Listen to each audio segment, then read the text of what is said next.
মাদ্রাসা নাটোর থেকে মাত্র 70 দিনে হাফেজ হয়েছি। আমি বিশ্বজয়ী হাফেজ হতে চাই। আব্দুর রহমান জানায়, আল্লাহর শক্তি, শিক্ষক ও বাবা মায়ের উৎসাহে সে হিফজ।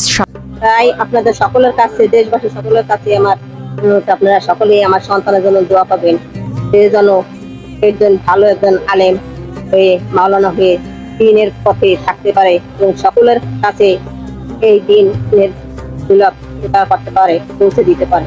আমি মাত্র 140 দিন হাফেজ হয়েছি। নূরে মদিনা মডেল মাদ্রাসায় পড়ি। একজন বিশ্বজয় হাফেজ হতে চাই এবং বিশ্বজয় আলেম হতে চাই। আলহামদুলিল্লাহ, খুব ভালো। আল্লাহ কবুল করুক, কবুল করছে। এই বিদায় আমার ছেলে হয়েছে। যারা শিক্ষক আছে এরা অনেক ভালো, এদের অনেক পরিশ্রমের ফলে আমার ছেলে আল্লাহ কবুল করছে বিদায়। আর এই শিক্ষকদের মানে অধিক পরিশ্রমের ফলে আমার ছেলে হাফেজ হয়েছে। মাদ্রাসার আমাদের একজন শিক্ষার্থী আলহামদুলিল্লাহ সুম্মা আলহামদুলিল্লাহ পুরো রাজশাহী বিভাগের মধ্যে এবং উত্তরবঙ্গের মধ্যে সর্বপ্রথম মাত্র 70 দিনের মধ্যে হিফজ কমপ্লিট করেছে আলহামদুলিল্লাহ। আমাদের আরেকজন শিক্ষার্থী আব্দুর রহমান মাত্র 4 মাস 20 দিনে হিফজ কমপ্লিট করেছে। আল্লাহর কাছে লাখো কোটি শুকরিয়া।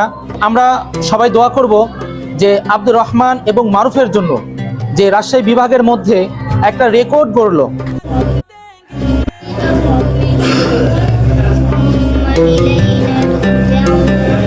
মনোযোগ ঠিক থাকলে শেখার গতি কত দ্রুত হতে পারে, নাটোরের এই দুই কিশোরী যেন বড় উদাহরণ। দ্রুততার সঙ্গে 30 পারা কোরআন মুখস্থ করে সবাইকে করেছেন অবাক। যে বয়সে খেলার মাঠ কিংবা মোবাইল ফোনে ব্যস্ত থাকার কথা, সেই বয়সেই তারা পেয়েছেন কোরআনের আলো। কম সময়ে এই অর্জন স্থানীয় পর্যায়ে বেশ আলোড়ন তুলেছে।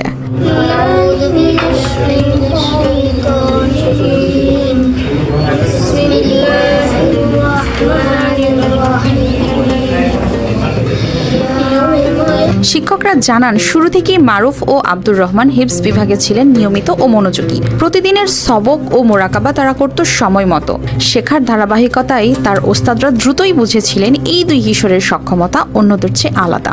8 বছরের মারুফ 70 দিনে আর 9 বছরের আব্দুর রহমান 140 দিনে 30 পারা কোরআন মুখস্থ করে ছুঁয়েছেন এক নতুন মাইল ফলক। দুই কিশোরের শৃঙ্খলা ও স্থির মনোযোগই এ সাফল্যের মূল কারণ। ওস্তাদদের মতে আল্লাহর বিশেষ রহমত ছাড়া এত কম সময়ে হিফজ সম্ভব নয়। মারুফ জানায়, এটি তার জীবনের বড় অর্জন। কোরআন নিয়ে বিশ্বমানের হাফেজ হওয়াই তার লক্ষ্য সম্পন্ন করেছে। আজীবন এই কোরআনকে ধারণ করাই তার লক্ষ্য। দুই হাফেজের পরিবার বলছে, এই সাফল্য তাদের জন্য গর্ব। মাদ্রাসায় উৎসব মুখর পরিবেশ তৈরি হয়েছে, আর অনলাইনেও প্রশংসা বাড়ছে।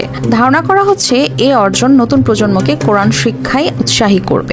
এ সাফল্য প্রমাণ করে সঠিক দিক নির্দেশনা ও মনোযোগে শিশুদের বড় সাফল্য অর্জন সম্ভব।